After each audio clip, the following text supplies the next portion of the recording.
వేల కోట్ల కృష్ణానదీ జలాలను ప్రాంతంలో స్వర్గీయ నందమూరి తారక రామారావు గారి మానసికమైనటువంటి ప్రాజెక్టు ఆయన మొదలుపెట్టి మళ్ళీ తెలుగుదేశం పార్టీ అధినేత చంద్రబాబు నాయుడు గారి ఈ రోజున తెలుగుదేశం పార్టీ నవ్యాంధ్రప్రదేశ్లో 2.0 మొదలుపెట్టిన తర్వాత ఏదైతే గతంలో ఇచ్చినటువంటి మాట మేరకు కుప్పం వరకు నీళ్లు తీసుకుపోతామని చెప్పేసి కుప్పం వరకు నీళ్లు తీసుకుని 30వ తారీఖున కుప్పంలో జలహారతి కూడా ఇవ్వడం జరిగింది ముఖ్యమంత్రి గారు.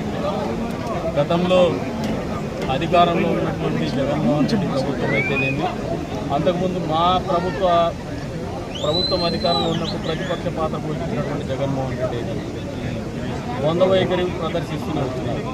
ప్రతిపక్షంలో ఉన్నప్పుడేమో ఇదే కాలువల్లో దిగి జలదీక్ష చేసింది. మళ్ళీ అధికారంలోకి రాగానే ఎన్నికల సమయంలో మెయిన్ బ్రాంచ్ కెనాల్లో ఒకటంటే 1 గంట సేపే గేట్లు ఎత్తేసి నీళ్ళు కింది ముందు పోకుండా ఆపేసుకున్నటువంటి పరిస్థితి. అంటే ఆ రోజున ప్రజలను మభ్యపెట్టి రాజకీయాల్లోకి పొందాలనే దురాలోచన. ఈ రోజున మాకు దూరాలోచన. మొన్న డిప్యూటీసీ ఎన్నికలు జరిగితే పులివెందుల్లో మాట ఇచ్చింది. ఆ మాట కట్టుబడే ఈ రోజున కడప ఎమ్మెల్యే గారు అయితేనేమి, అదేవిధంగా పులివెందుల ఇన్ఛార్జ్ బీటెక్ రవి గారు అయితేనేమి, వారి చేతుల మీదుగానే వాళ్ళు ఇచ్చినటువంటి మాట నెరవేర్చేటువంటి కార్యక్రమం ఈ ప్రభుత్వం చేస్తూ ఉంది. దానికి మేము కూడా సహకరిస్తున్నాం.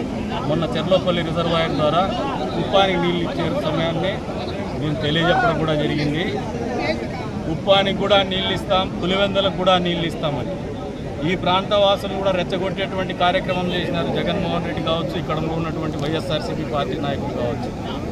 వీళ్ళు పులివెందులకు నీళ్లు తీసుకుపోతున్నారు, తలుపుల మండలానికి నీళ్లు రావని చెప్పేసి ఈ రోజున ఏదైతే జీడిపల్లి నుంచి డ్రా చేస్తున్నటువంటి వాటరు కుప్పం వరకు నీళ్ళు అందివ్వడమే కాదు, ఈ కాలువలో ఇంకా అరకొర పనులు మిగులుంటే ఆ పనులను కూడా పూర్తి చేసి పూర్తి స్థాయిలో కొండారెడ్డి చెరుకు గత సీజన్లోనే నీళ్లు ఇచ్చినాం.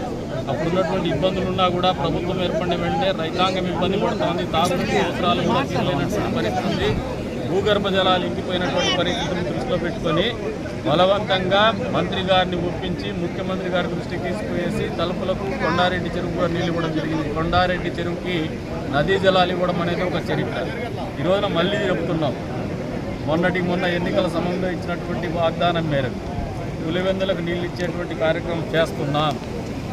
కదిరి నియోజకవర్గ ఎమ్మెల్యేగానే చెప్తున్నాను, ఈ ప్రాంతానికి నీళ్లు ఇస్తున్నాం, పులివెందులకు కూడా నీళ్లు ఇస్తున్నాం అని చెప్పేసి ప్రతి ప్రాంతంలో ఉన్నటువంటి రైతాంగం కూడా బాగుండాలనేది